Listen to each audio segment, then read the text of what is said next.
হরিওম। সংস্কৃত ভাষা বিকাশে সবাইকে স্বাগত। আশা করি সবাই ভালো আছো। আজ আমি শেখাবো সংস্কৃতের শব্দরূপ আমরা কিভাবে মনে রাখব। আমরা নর শব্দরূপ বারবার মুখস্থ করেও মনে করতে পারি না বা মনে রাখতে পারি না। এই যেমন নরহ, নরৌ, নরাহা, এইভাবে আমরা দিনের পর দিন বা বছরের পর বছর পড়ে যাচ্ছি। কিন্তু আজ আমি একটি নতুন পদ্ধতিতে এবং সহজভাবে, অত্যন্ত সহজভাবে তোমাদের সামনে আমি উপস্থাপন করছি কিভাবে খুব সহজে আমরা এই নর শব্দ বা অকারান্ত পুংলিঙ্গ শব্দ কিভাবে আমরা মনে রাখব। দেখি তাহলে কি নিয়ম আমি লিখেছি। অকারান্ত শব্দরূপ অর্থাৎ যেগুলো যে সমস্ত শব্দের শেষে অ আছে, যেমন নর শেষে অ আছে, বালক শেষে অ আছে, বৃক্ষ শেষে অ আছে, এই সমস্ত অকারান্ত শব্দের একটা আমি মনে রাখার জন্য একটা বাক্য তৈরি করেছি। টম জেরির কার্টুন আমরা সবাই দেখতে পছন্দ করি, ছোট বড়। সেই টম জেরির কার্টুন দিয়ে একটা বাক্য বানিয়েছি। আসলে দেখা যাক। দেখো, বিভক্তি সাতটা এখানে দেখানো আছে, প্রথমা, দ্বিতীয়া, তৃতীয়া, চতুর্থী, পঞ্চমী, ষষ্ঠী, সপ্তমী। বচন তিনটে, এক বচন, দ্বিবচন এবং বহুবচন। আমি সুবিধার্থে একটু জুম করে নিলাম। দেখো, আমরা নরহ, নরৌ, নরাহা এইভাবে আমরা শিখেছি। আমি সেই অক্রান্ত বালক দিয়ে বোঝাবো।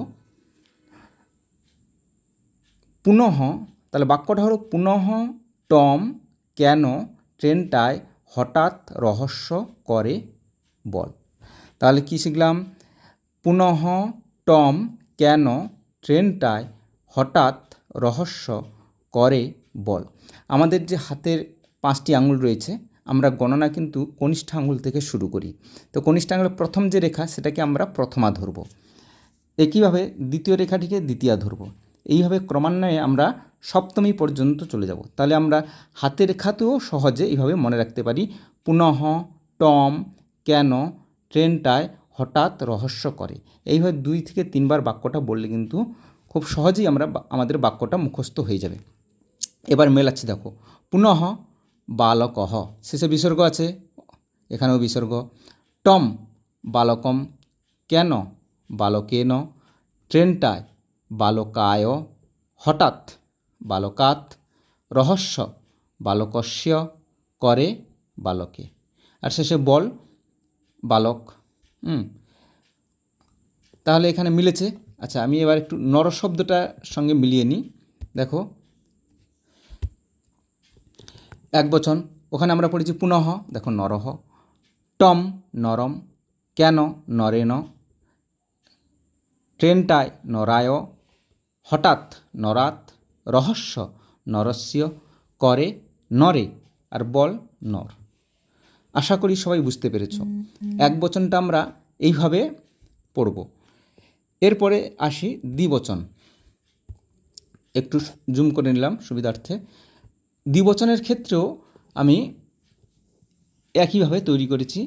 দেখো, ঔ ঔ, ভ্যাম ভ্যাম ভ্যাম, ওষ ওষ, অর্থাৎ এটা প্রথমা, দ্বিতীয়া, তৃতীয়া ক্রমান্বয়ে আছে। তাহলে এটাকে আমরা কিভাবে পড়ব? ঔ ভ্যামোস, আমি নিচে নিয়মাবলীতে লিখে দিয়েছি। ঔ ভ্যামোস, এখানে আমাদের পড়তে হবে 2 3 2 2, অর্থাৎ প্রথমা দ্বিতীয় 2, 3 1 2 3, এখানে অর্থাৎ 2 বার হবে, ভ্যাম 3 বার হবে, আবার 2 বার, 2 3 2, এইভাবে আমরা পড়তে পারি।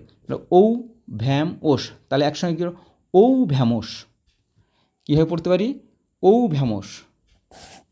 এই নিচে নিয়মাবলীতে দেওয়া আছে ঔ ভ্যামোস।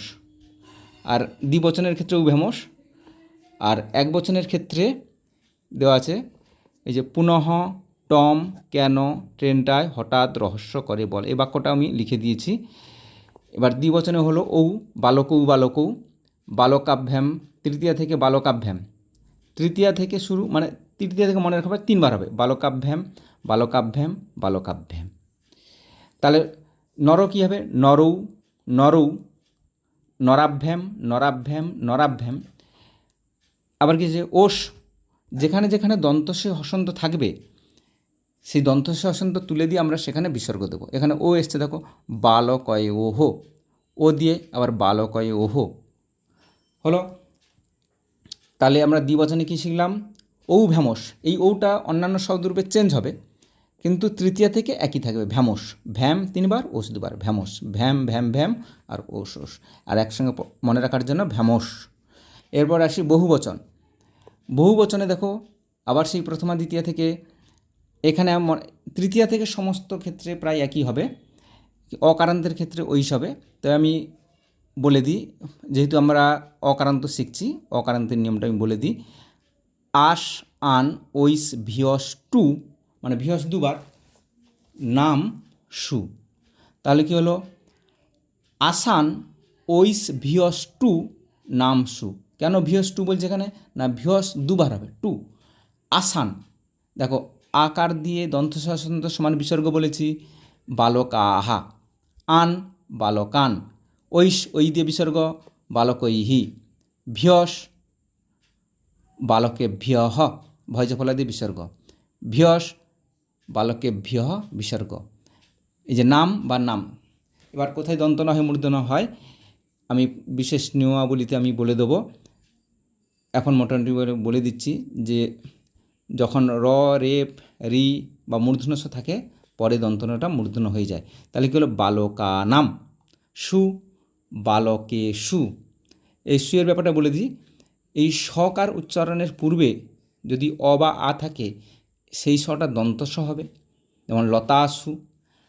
আবার যদি অ আ বাদে ভিন্ন স্বর থাকে সেটা হয়ে যাবে মূর্ধন্যস্ব, বালকেশু। যেহেতু এখানে এ আছে, বালকেশু।